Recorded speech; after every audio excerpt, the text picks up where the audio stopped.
जय हिंद दोस्तों। आज के इस वीडियो में हम biology 12th unsolved paper 2024 set number 1 paper code हमारे पास दिया है 348 GG।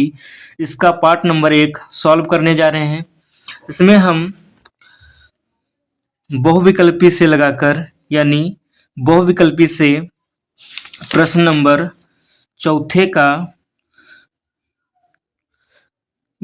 गा तक प्रश्न हल करेंगे। तो बिना देरी किए हुए प्यारे बच्चों हम इसको सॉल्व करते हैं। तो सबसे पहला प्रश्न दिया है का वाला, यानी पहले का का वाला, टेपिटुम परत का कार्य होता है। तो ऑप्शन में दिया है परागकणों को पोषण प्रदान करना, ऑप्शन दूसरा दिया है परागकणों का निर्माण करना, या ऑप्शन तीसरा दिया अंतः स्तर यानी एंडोथीलियम का निर्माण करना, और चौथा है परागकणों को नष्ट करना। तो प्यारे बच्चों इसका आंसर हो जाएगा फर्स्ट वाला, यानी टेपिटुम का परत का कार्य क्या है? परागकणों को पोषण प्रदान करना। तो ऑप्शन ए सही हो जाएगा। हमारा आंसर क्या हो जाएगा? Option A. अगला प्रश्न दिया है पहले का खा वाला, निम्न में से कौन एक अपारदाहारी है? यानी अपारदाहारी पूछ रहा है। तो केंचुआ है, पक्षी है, मेढक है, हाथी है। तो प्यारे बच्चों केंचुआ हो जाएगा। केंचुआ एक अपर्दाहारी जीव है। तो हमारा आंसर ऑप्शन ए हो जाएगा। अगला गा वाला प्रश्न देखते हैं। तो डेंगू हड्डी तोड़ बुखार का वाहक है, यानी डेंगू हड्डी तोड़ किससे हो जाता है? इसका वाहक कौन है? तो एनोफिलीज, क्यूलेक्स, एंडीज, इनमें से कोई नहीं। तो ऑप्शन हमारा जो है वो थर्ड हो जाएगा, एंडीज। यानी आंसर हमारा क्या हो जाएगा? थर्ड हो जाएगा एंडीज। यानी डेंगू हड्डी तोड़ बुखार का जो वाहक है वो एंडीज मच्छर है। फिर प्रश्न नंबर पहले का घा वाला देखते हैं। कौन सा एंजाइम डीएनए को विशिष्ट स्थान पर काटता है? यानी पॉलीमरेज एंजाइम काटता है, या एंडोन्यूक्लियेज एंजाइम काटता है, या एक्सोन्यूक्लियेज एंजाइम काटता है, या लाइगेज काटता है। तो यहाँ पर हमारा हो जाएगा कौन सा एंजाइम डीएनए को विशिष्ट स्थान पर काटता है? तो हो जाएगा एंडोन्यूक्लियेज एंजाइम, प्रतिबंधन एंडोन्यूक्लियेज एंजाइम। इसका पूरा नाम है प्रतिबंधन एंडोन्यूक्लियेज एंजाइम।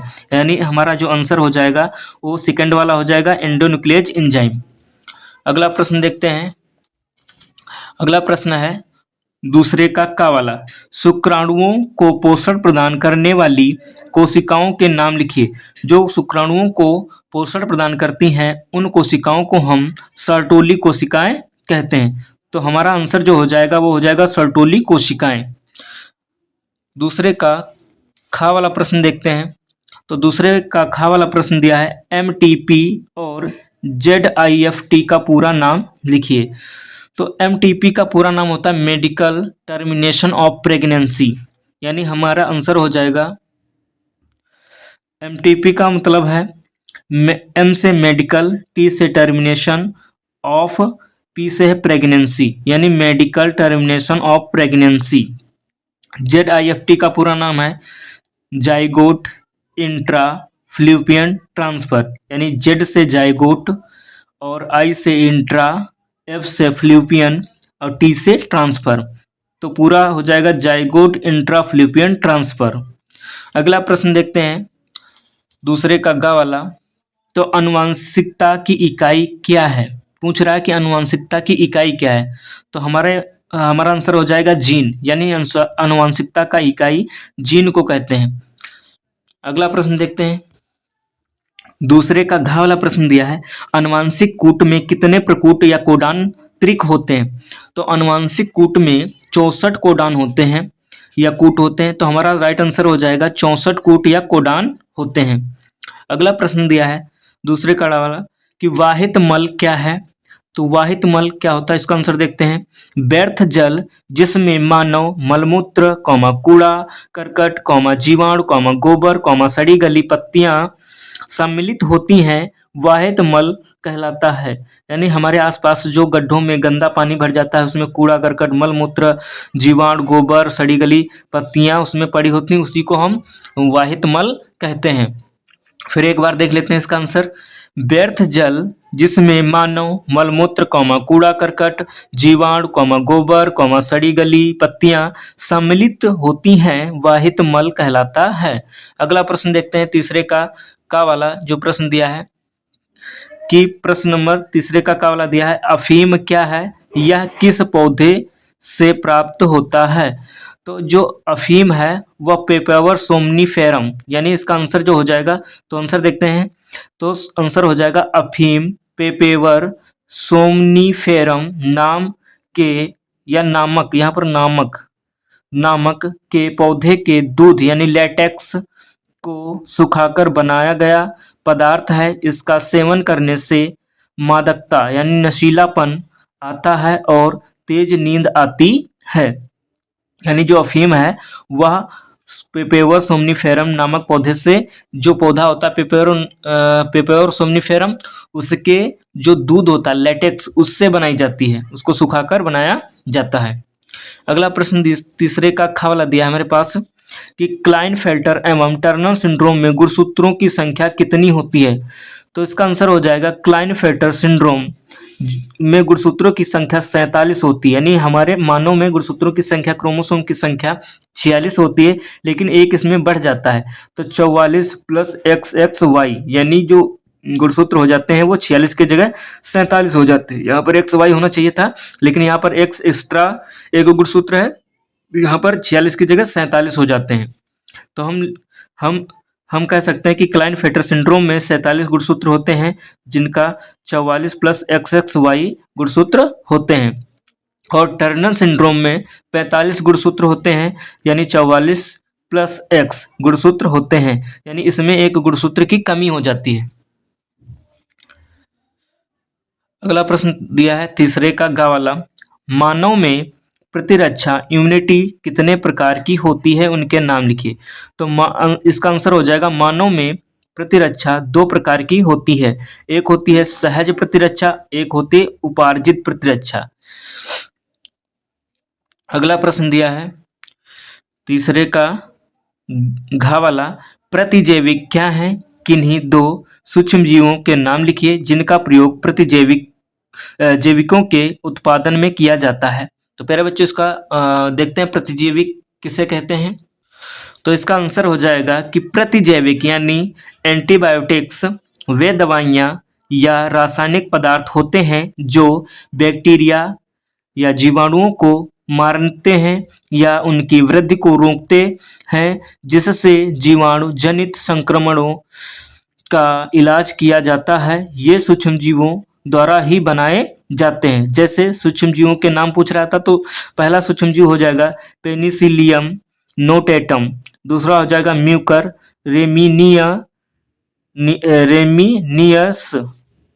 अगला प्रश्न देखते हैं। तो अगला प्रश्न तीसरे काड़ा वाला दिया है कि वन्य जीव संरक्षण के लिए सरकार द्वारा क्या कदम उठाए गए हैं। यानी वन्य जीव संरक्षण के लिए सरकार ने क्या कदम उठाए हैं, यानी क्या उसके लिए प्रतिबंध बनाए हैं।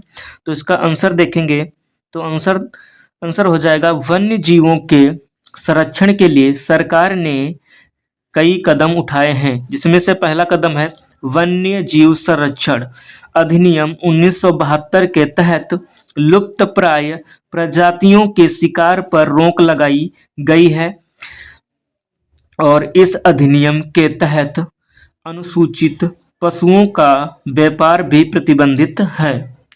और दूसरा नियम जो बनाया था वो क्या है, तो दूसरा नियम है वन्य जीवों के संरक्षण के लिए वनों की कटाई पर रोक लगाने, ईंधन के लिए लकड़ियों की कटाई पर रोक लगाने जैसे उपाय किए जा सकते हैं। इसके बाद नेक्स्ट क्वेश्चन देखते हैं प्यारे बच्चों। तो नेक्स्ट क्वेश्चन है हमारे पास चौथे का वाला, शारीरिक रोध और कोशिकीय रोध पर संक्षिप्त टिप्पणियां लिखिए। तो प्यारे बच्चों इसका आंसर देखते हैं, शारीरिक रोध क्या होता है। तो इसे संरचनात्मक रोध भी कहते हैं। यह रोग कारक को शरीर में प्रवेश करने से रोकता है, जिसका उदाहरण है त्वचा, म्यूकोसा आदि। यानी जो त्वचा होती है वो किसी भी जो रोग कारक होते हैं उनको शरीर में प्रवेश करने से रोक देती है। जैसे जो मच्छर काटने से क्या होता है, वहाँ पे जो त्वचा होती है वो उसमें क्या हो जाता है, स्वेलिंग आ जाती है, सूजन आ जाती है, जिससे क्या होता है रोग वाहक अंदर प्रवेश नहीं कर पाता है। इसी प्रकार म्यूकोसा भी यही कार्य करता है, यानी ये एक प्रकार का शारीरिक रोध है। इसके बाद देखते हैं कोशिकीय रोध। तो कोशिकीय रोध क्या होता है? ये श्वेत रक्त कणिकाओं के अंतर्गत सम्मिलित हैं। श्वेत रक्त कणिकाओं मतलब WBCS के अंतर्गत सम्मिलित हैं। इसमें न्यूट्रोफिल मैक्रोफेज मोनोसाइट यह कोशिका भक्षण द्वारा वायरस या विषाणु को नष्ट कर देती हैं। यानी WBC क्या करती हैं? जो कोशिका WBC जो होती हैं वो क्या करती हैं, जिसमें न्यूट्रोफिल मैक्रोफेज मोनोसाइट ये क्या करते हैं? वायरस या विषाणु को नष्ट कर देती हैं, उनको खा जाती हैं। यानी भक्षण का मतलब होता है खाना, किसी चीज को खाना। तो ये क्या करते हैं? वायरस और विषाणु को क्या करती हैं? खा जाती हैं। अगला प्रश्न देखेंगे चौथे का खा वाला। तो चौथे का खा वाला दिया है विसंयोजन के नियम पर टिप्पणी लिखिए। तो विसंयोजन नियम किसने दिया था? तो गेगर जॉन मेंडल ने दिया था। तो इसका आंसर देखेंगे कि विसंयोजन या पृथक्करण का नियम मेंडल के नियमों में से एक है। यानी विसंयोजन नियम का है या पृथक्करण नियम का है, दोनों एक ही बात है। तो विसंयोजन या पृथक्करण का नियम मेंडल के नियमों में से एक है।